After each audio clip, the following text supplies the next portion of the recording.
massive boom. Wow. Yo. Yo. Yo. Ahdida mustahkam bo'lib turgan Yaman xususiylari Isroildan G'azo uchun o'ch olishni to'xtatmayapti. Garchi bu yo'lda qancha yo'qotishga, qancha xarajatga uchrasada. Ko'p hollarda xususiylarning Isroil tomon otgan raketalari manziliga bormasdan urib tushiriladi. Bu safar esa unday bo'lmadi. Yakshanba kuni xususiylar tomonidan uchirilgan ballistik raketa Isroilning Ben Gurion aeroporti hududiga kelib tushdi. Har qancha urinmasin, raketani temir gumbaz havo hujumidan mudofaa tizimi ushlab qola olmagan. Hozirda xalqaro aeroport reyslarni qabul qilish va jo'natishni vaqtincha to'xtatgan.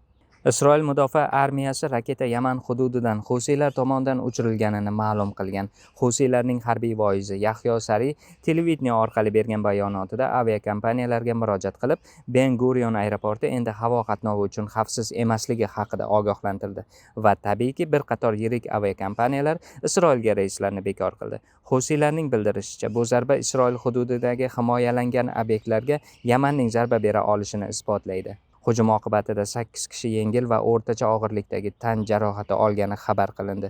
Isroil tomoni, xususan Isroil Katsning aytishicha, bu hujum uchun xususiylar 7 barobar ko'proq aziyat chekadi. Bosh vazir Benyamin Netanyahu esa bu hujum uchun Eron ham javob berishini ta'kidladi. Unga ko'ra, hujumlar ortida Eron turibdi. Isroilning tahdidlariga javoban Eron mudofaa vaziri Aziz Nosirzoda AQSh yoki Isroil hujum qilsa, Tehron javob zarba berishini aytdi.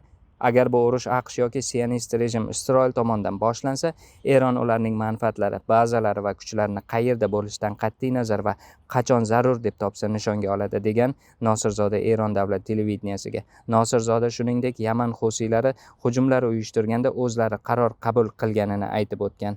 Biz jarayonni kuzatib boramiz, voqealar rivojini yoshlar ovozida kuting.